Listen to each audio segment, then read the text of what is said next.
welcome back to the channel. Now, you're not going to believe it. I know we put up the Manila wreck, we put up the Taunton wreck, two wrecks we never dived when we lived here in Bermuda. I mean, Holly grew up here, never dived them, and I worked here for 5 years, sat at Dive Bermuda, and never got to dive them either. And guess what? We're diving another wreck that we've never dived for, this time the Caraquet. Again, in these crystal clear blue waters of Bermuda. Honestly, it has been crazy, the visibility. Look at that right now, how clear that is.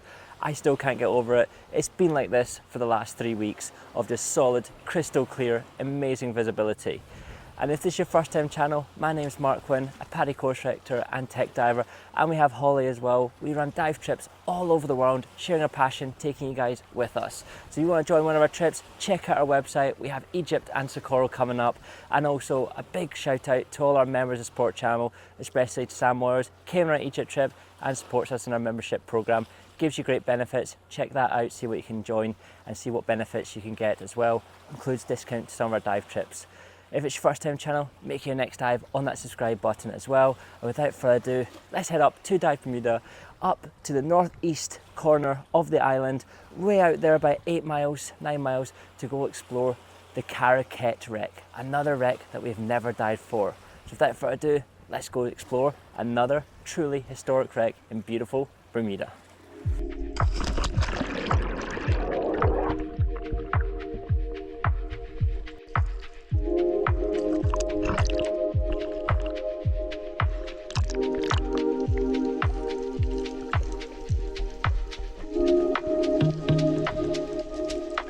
We are back on another beautiful Bermuda shipwreck.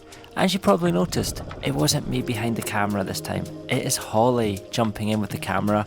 I was guiding this dive, so I gave Holly the camera. She sat on the back of the group while we guided Zach and Michael from Boston along this beautiful dive in Bermuda.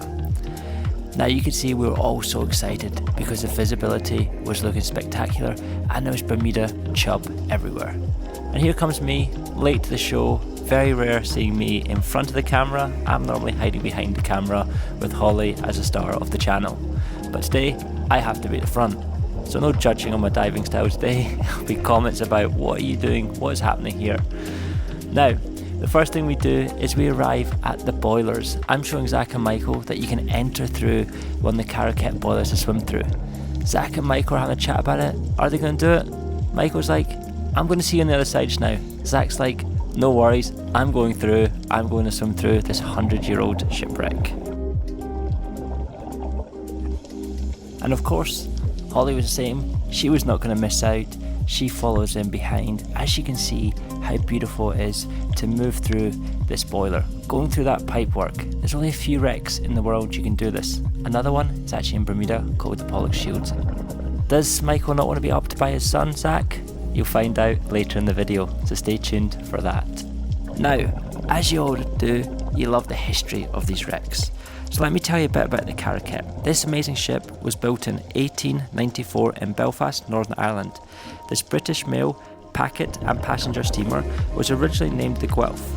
She was renamed the Caraquet after the vessel was acquired by the Royal Steam Packet Company in 1913. Now on the 25th of June 1923, while en route from the British Virgin Islands to Halifax, the vessel sank after hitting rough seas.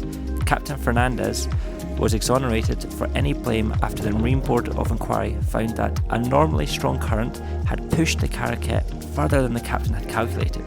The ship floundered on Bermuda's northern barrier reef, approximately 16 kilometres northwest of Fort St. Catherine. Now the Caraquet was extensively salvaged by Herbie Smith at the time of her sinking, and then again after World War II, removing the larger portions of the non-ferrous metal components of the ship, including coils, conductors, and the propellers made for copper, brass, or bronze.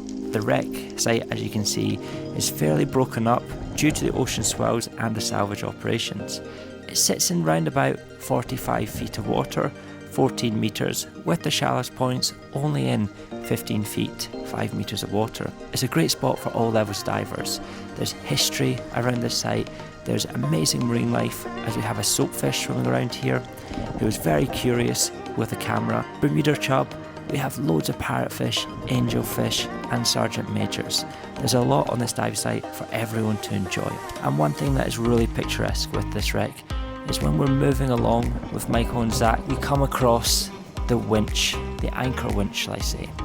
Now this anchor winch must have had some force because this vessel was over 200 feet long and the size of the anchors were enormous on this ship. And you can see Zach and Michael here.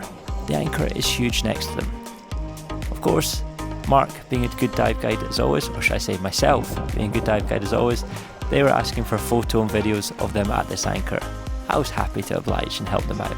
It's always about giving divers an amazing experience underwater, sharing your passion and their passion together for adventure and exploration. Now, as we said, this wreck has been broken up over the years with ocean swells, so it's vastly spread out. And this is one of the comments that Michael made after the dive, was how spread out this wreck was. There was wreckage everywhere. It was probably 3-4 football sizes. He even said it could even have been 5 football sizes spread out. So there's wreckage everywhere, but it was really cool to see the shell structure of it and getting to see the true scale of the ship. As we're moving along, Holly's going to start screaming to try and get my attention. I'm just chilling along, making sure my divers are good, having a good time, and Holly wants to get some footage. I finally click. Waving away, trying to be all smile, all happy. It was 21 degrees.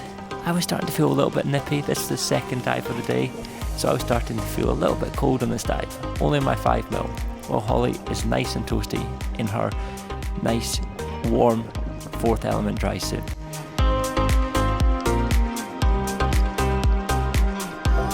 Now, one of the things I loved about this wreck, as I said, it was the first time me and Holly dived it, was, yes, the scale of it, all the structures that were still around, the winches, the drive shafts, the propeller, the anchors, the boilers of course, but it was when you looked in the nooks and crannies.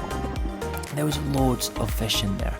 We had loads of parrotfish, blue tangs hiding around, even black durgans. There was lots of fish hiding around, even a couple of nudibranchs for our mackerel divers, and if you're very lucky, you can also come across flamingo tongues there. Now, as we're making our way back towards the boat, as you can see, narcosis ladders are just going to come into focus.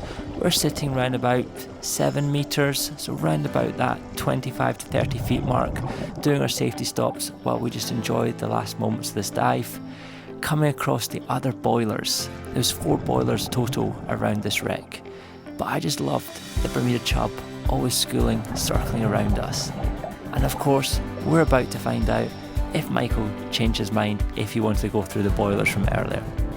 I'm pretty sure you can guess what's going to happen coming up. So we'll let you guys enjoy the rest of this video. We hope you enjoyed another historic wreck, the Caraquet in beautiful Bermuda. As you can see, Michael is about to come through. He couldn't be one up by his son. As always, thank you so much, and we'll see you in the next dive.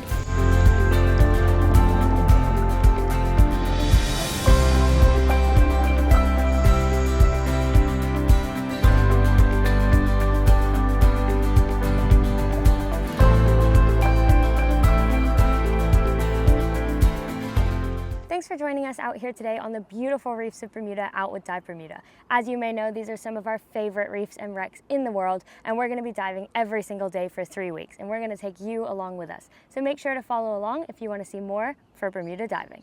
Thank you!